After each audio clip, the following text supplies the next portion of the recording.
परमेश्वर ने अपने इकलौते बेटे यीशु मसीह को एक नारी के ही द्वारा धरती पर भेजा कि वे सब जाति के लोगों का पुनः परमेश्वर के साथ मेल मिलाप करवा सके। इसी उद्देश्य को पूरा करने के लिए एक स्वर्गदूत जिसका नाम जब्राइल था एक कुंवारी स्त्री मरियम के पास भेजा गया। तो आइए देखते हैं।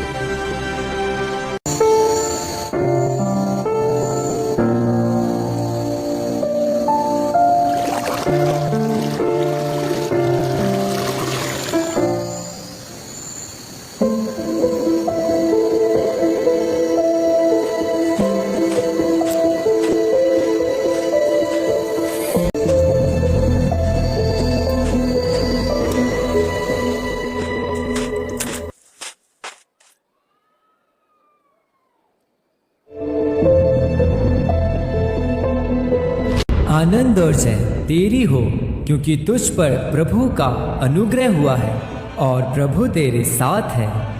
हे मरियम, भयभीत ना हो, देख तू गर्भवती होगी और तेरे एक पुत्र उत्पन्न होगा।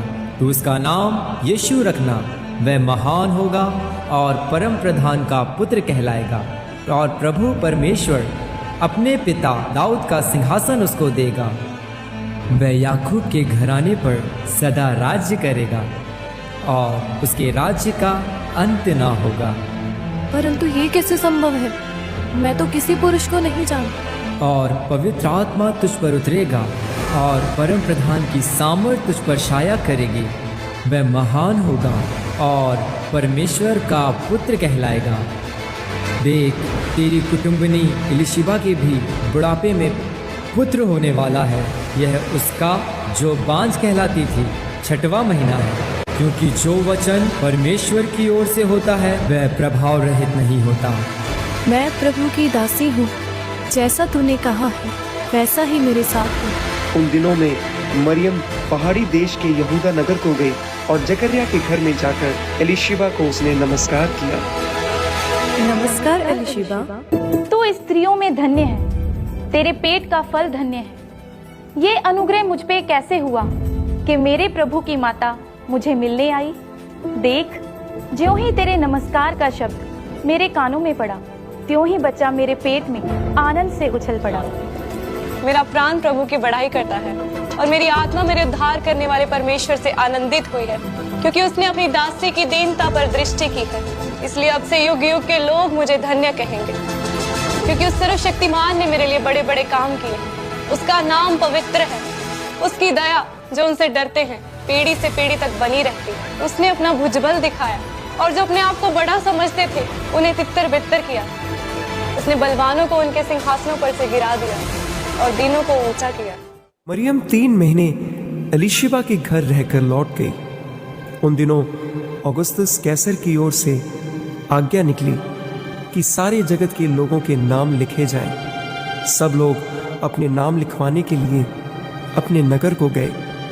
तब यूसुफ भी, जो दाऊद के घराने और वंश का था, गलील के नासरत नगर से यहूदिया में दाऊद के नगर बैतलहम को गया कि अपनी मंगेतर मरियम के साथ जो गर्भवती थी नाम लिखवाए।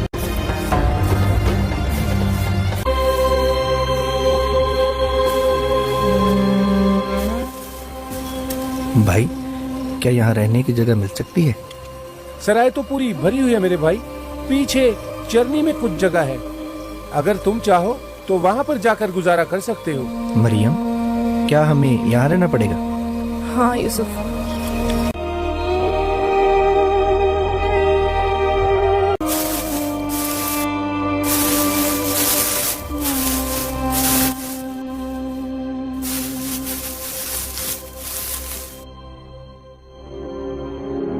परमेश्वर, दया कर परमेश्वर। उस स्वर्गदूत के साथ स्वर्गदूतों का दल परमेश्वर की महिमा करता हुआ और यह कहता हुआ सुनाई दिया, आकाश में परमेश्वर की महिमा और पृथ्वी पर उन मनुष्यों में जिनसे वह प्रसन्न है शांति हो।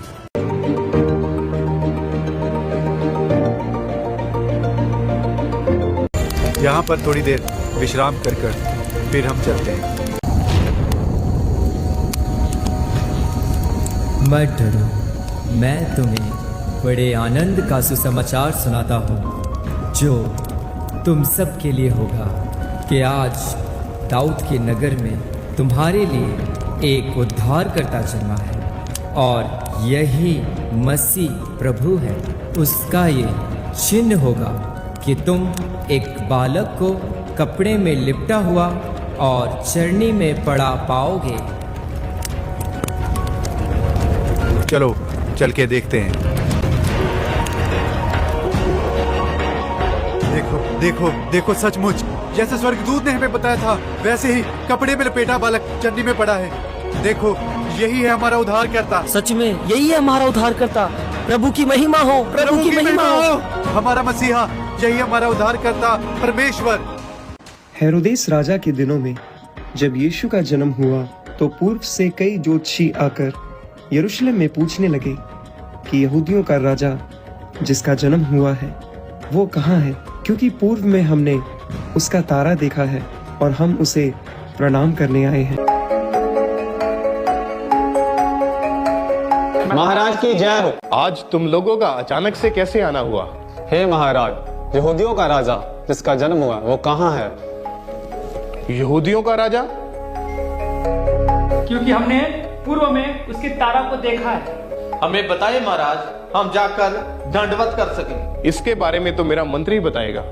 हाँ महाराज, भविष्यद्वक्ताओं के द्वारा यूं कहा गया है, हे बैतलहम, तू जो यहूदा के प्रदेश में है, तू यहूदा के अधिकारियों में से किसी भी रीति से छोटा नहीं है, क्योंकि तुझ में से एक अधिपति निकलेगा जो मेरी प्रजा इजराइल की रखवाली करेगा। तुम जाओ और उस बालक के बारे में ठीक ठीक पता करो। जब तुम्हें पता चल जाए तो उसका समाचार मुझे आकर दो, ताकि मैं भी उसको आकर प्रणाम कर सकूं। जी महाराज। राजा तो मैं हूं, ये किस राजा की बात कर रहे हैं? मुझे अभी से उसको मरवा देना चाहिए। हाँ हाँ, मैं उसको मरवा देता हूँ।